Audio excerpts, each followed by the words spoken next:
Watch this video until the end and listen to this important message. If you could ask God any one question and you knew he would give you an answer right now, what would you ask him? What would you ask? Well, it may not be surprising, but by far, the number one questions that Americans ask is, why does God allow pain and suffering in the world? Does that surprise you? Didn't surprise me. You know, if you've never asked the question, why is there suffering? Why is there pain in the world? The chances are you will when it strikes you full force, or it strikes a loved one full force. And you know what? It's going to come. It's going to come. Jesus was honest. Jesus said, you're going to have suffering. Jesus said this in John 16:33. He said, you will have suffering in this world. You will. But why? All I could do would be to look at you and give you a four-word answer. I do not know. I don't know. I don't know. I cannot stand in the shoes of God and give a complete answer to that question. I don't have the mind of God. I don't have the eyes of God. 1 Corinthians 13, verse 12 says, now we see things imperfectly, like puzzling reflections in a mirror. But then we will see everything with perfect clarity. All I know now is partial and incomplete. But then I will know everything completely, just as God now knows me completely. So if you ask me, why do individual events of pain and suffering happen? Friends, honestly, in this world, you may not get a full answer. And frankly, if you're going through something like that today, if you're going through an era of your life with a lot of suffering and a lot of pain, then the last thing you really need is some theological treatise on pain and suffering.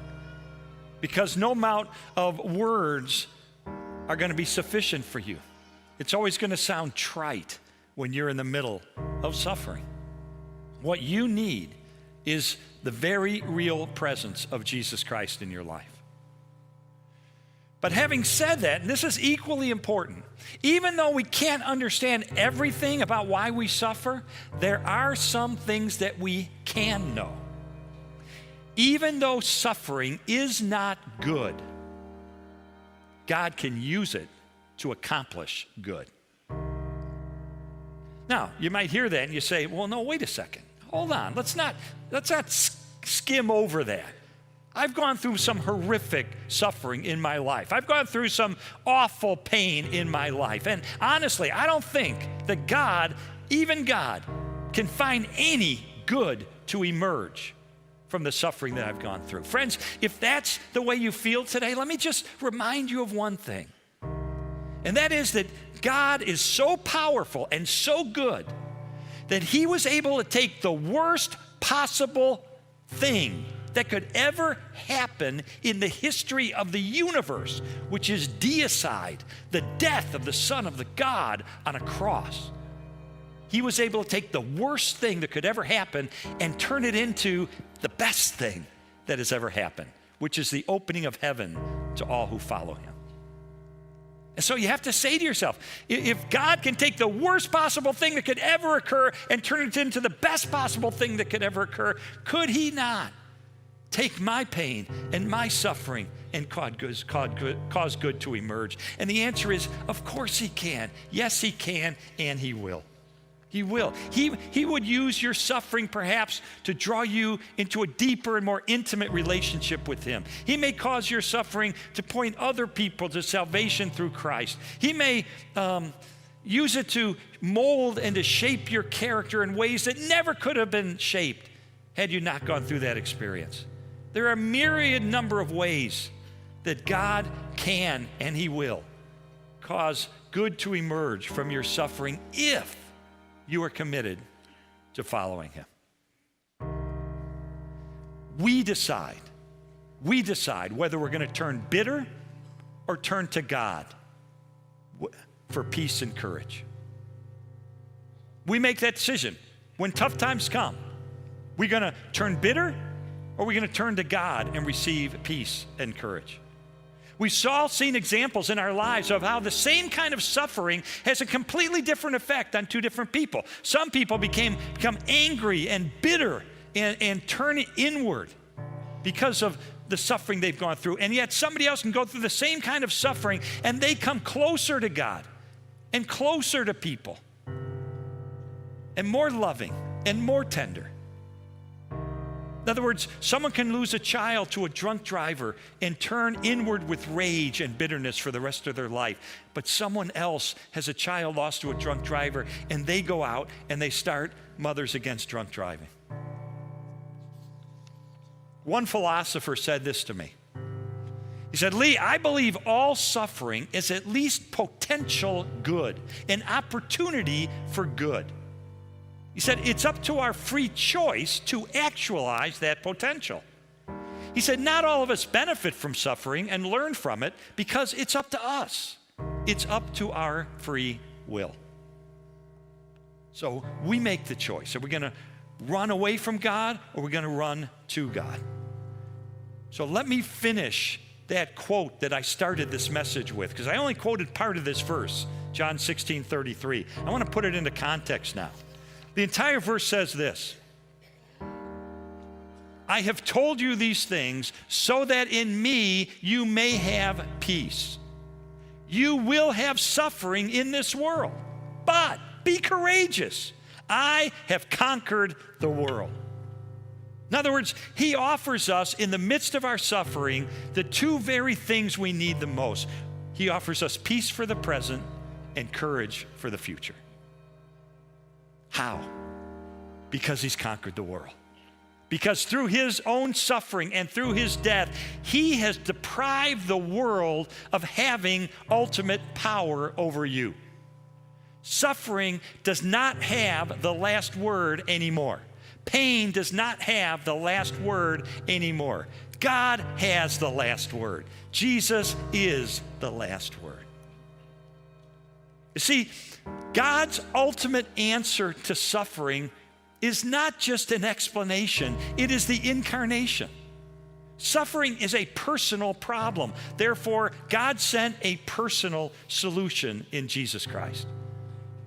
God is not some distant and disinterested deity. He, through Jesus Christ, entered into our pain, entered into our suffering. And Psalm 34, verse 18 says this: the Lord is close to the brokenhearted, and he saves those who are crushed in spirit. This wise philosopher that I got to sit down with said this to me at a time in my life when I was going through some tough times. He said, Jesus is there in the lowest places of our lives. He said, are you broken?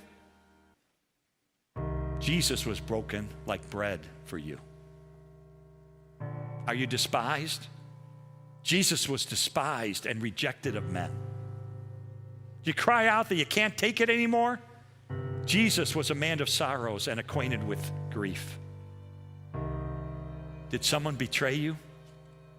Jesus was sold out for 30 pieces of silver. Are your tenderest relationships broken?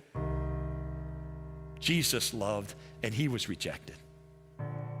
Do people turn from you? Well, guess what? They hid their faces from him like he was a leper. Does he descend into your deepest hells? Yes, he does. In fact, from a Nazi concentration camp, Corrie ten Boom wrote these words: no matter how deep our darkness, he is deeper still. He is deeper still. Every tear we shed becomes his tear.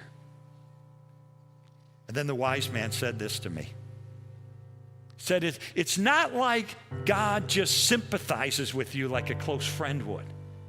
Any close friend, if you're going through pain and suffering, any close friend of yours is going to sit on the couch next to you and is going to put their arms around you and is going to empathize and sympathize with you. That's true of any friend. But he said, if Jesus is in you, if you are his child, he is inside of you. And if he is inside of you, he is closer to you even than your closest friend. And therefore, your sufferings become his sufferings, and your sorrow becomes his sorrow. And so, friends, when tragedy strikes, and it will, or when pain comes into your life, and you know it will, then you have a choice to make. Do I turn away from God and turn bitter? Or do I turn to God and find hope and peace and courage? Peace for the present, courage for the future.